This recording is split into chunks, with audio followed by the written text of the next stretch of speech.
sanatti Minnesota keessatti waan hedduu mataa nama dhukkubsuu fi hedduu nama gaddisiisu hamilee nama cabsu dhalatee jira halkan idaa jechuudha. Nuti ganama kana hirribaa itti kaanu malee walakkaan Minnesotaadha ida nagaha irra bultee jechuun hin danda'amu.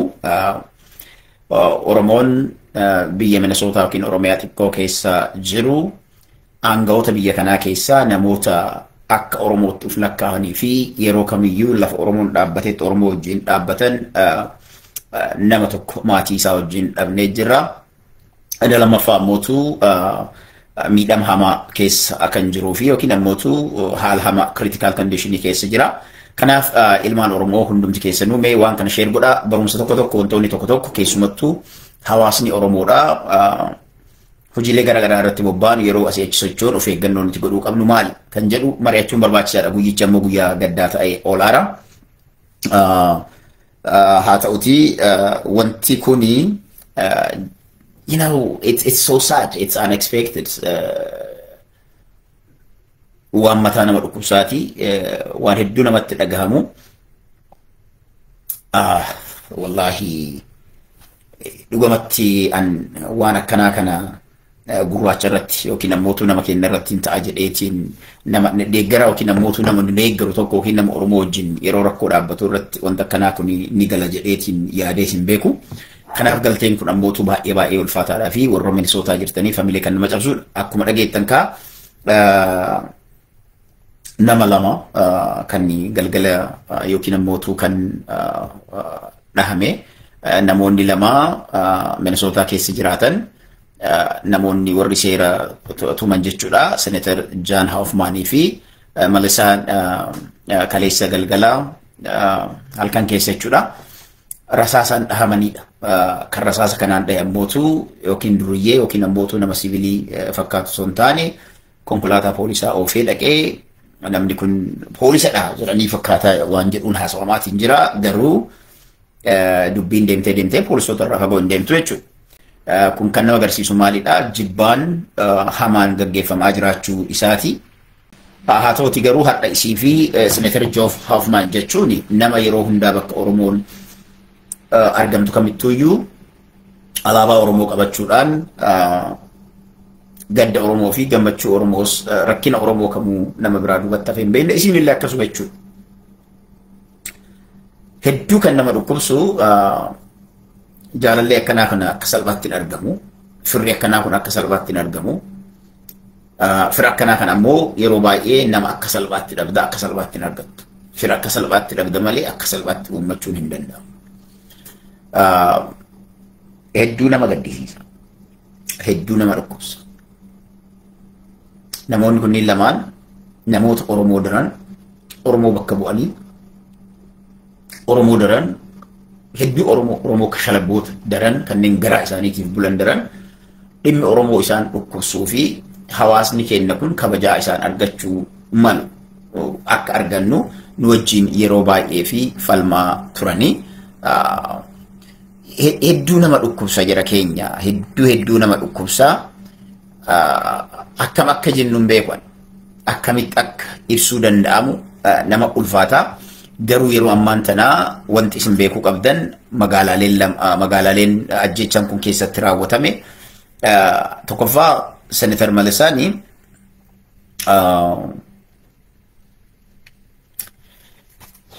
abbaa warraa isii wajjin isiin gara fuula rabbii deemteerti. Ajjechaa nama uffata makiinaa konkolaataa poolisaa oofee dhaqee poolisee inni ittiin dubbachuu dandeenya garuu hangammaa poolisa fakkaateeti jedhaniiti warri poolisaa kan odeessu.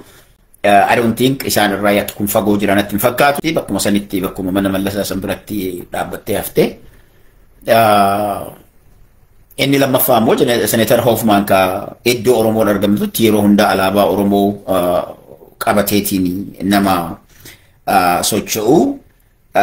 Namni kun bifa kanaan sadarkaa kanaan ani ajjeefamaa jedhamee namni yaade hin jiru. Mataa nama dhukkubsa jara keenya dubbiin hedduu mataa nama dhukkubsa. Kanaaf amma yeroo ammaan tanaa magaalaaleen sunniin completely lockdown jiranii mana baatanii socho'uu hin dandeettanii. Oromoonni naannoo Brooklyn Park jirtan manaan bahina. Namoonni garagaraa dhugaa isinii muudhaa fi gorsi biraa kan isinii qabu namoonni taaksiis ta'uu danda'a, ubariin ta'uu danda'a, liftiin ta'uu danda'a, raayidii garagaraa ta'uu danda'a. Ooftanii nama kallattii isan geessanis isinitti haafu maallaqni isin argattan magaalaalee sanniin lamaan irraa of qusadhaa. Irraa of qusadhaa hin deemina gamas just say no, I'm not going to Brooklyn Park or I'm not going to magaalaalee Senator Hoffman keessatti ajjeefame. I mean dhahame. Senator Hoffman lubbuun jira hangamma. Haati warraa isaallee lubbuudhaan jirti. Abdiin jiru, they will survive. Abdii jedhutu jira. Garuu they are in critical condition. They are in critical condition. Warroonni magaalaa kana keessa jirtan bal'inaan garas deemuu irraa of eeggannoo godha. Konkolaataa warri sarvisii tajaajila taaksii yookiin transportationii gaggeessitan don't go to those areas. Don't even try. Sababiin isaa namtichi nama uffata poolisaa uffateetiin deemu, nama qawwee qabateetiin deemu si dhaabuu danda'a. What you have to do is karaa san hin deeminidha. Karaa san hin deemini. Kana booda immoo wa alaikum assalam wa rahmatullahi wa barakatuh. Poolisa kamiyyuu yoo isin dhaabullee of eeggannoo godha. Poolisa kamuu yoo isin dhaabus of eeggannoo godha. As much as possible speed keessanillee control godha so that you don't stop for any reason. Sababa akka hin qabaanne jechuudha. Lammaffaa mootu traffic light keessan qajeelotti eeggadha because we know that many of us hedduun nama Oromoodhaaf ta'e Sumaalees ta'e baqataani sarvisii geejjibaa kana waan dalaguuf namni hedduuni of eeggannoo barbaachisu godha. Warri naannoo Brooklyn Park jirtan ammoo yookiin ammootu naannoo ajjeechaan kun itti yookiin itti raawwatamee jirtani please call your family. Naannoo san keessa namoonni naannoon kuni naannoo Safari Grocery itti argamu. Naannoo sani haalli hamaan keessa kan jiru jechuudha. Naannoo Safari Grocery san sochiin namtichi naannoo sanatti dhokachuu danda'a. Mana namaa seenee maatii namaa ukkaamsee qabee afaan yoo dubbattan isin ajjeesa jedhee probably namoota kanneen ukkaamsee irra taa'uu danda'a. Bilbila irraa guuree bira jiraachuu danda'a. They cannot call anybody so nobody knows where this man is now. Kanaaf hundumti keessanuyyuu wanta isin gootanii adaraa isinitti haa ta'u naannoo san keessa naannoo Brooklynitiin yoo qabdan taate namni kamuyyuu maatiin ganda sanaa akka manaa gadi hin baane ijoolleen akka manaa gara alaatitti gadi hin baane because at any consequence namichi gwaaroo kan keessa dhokatee illee jiraachuu danda'a. At any time ulaa banaa argatte kaminuu raan in gochuu danda'a. Kanaaf of eeggannoo godha. Kana booda namoota uffata uniformii uffatanii yookiin ammoo konkolaataa poolisaa oofan jettanii wantummaan isin amantaniif tokko illee hin jiraatu. Hundaa ol ammootu boru fakkeenyaa fi protestitu jira. Guyyaa boru magaalaa lakkuu kana keessatti protestii guddatu gaggeeffama.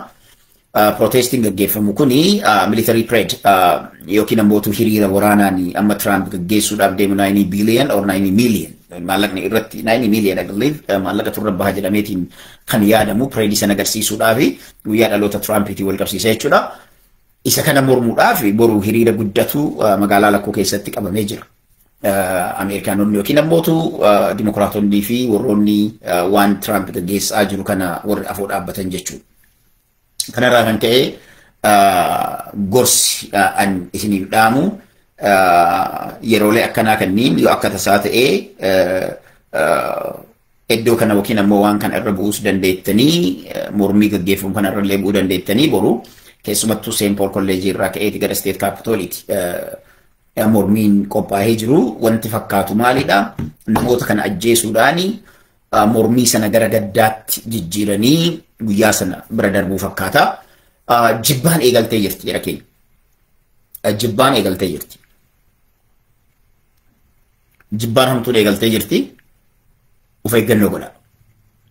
Of eeggannoo godha baqataan. Of eeggannoo godha. In particular dubartoonni keenyas. Targeetiin biyya kana keessatti maaltu ta'uu danda'a kan jedhu yoo kan kaasun taate waa hedduutu targeet nu goosisa. Baqataa ta'uun targeet si taasisaa, gurraacha ta'uun targeet si taasisaa, islaama ta'uun targeet si taasisaa. Kanaaf targeetii kana hunda jalatti you can be a target for it. Islaama ta'uun because of jibba Senator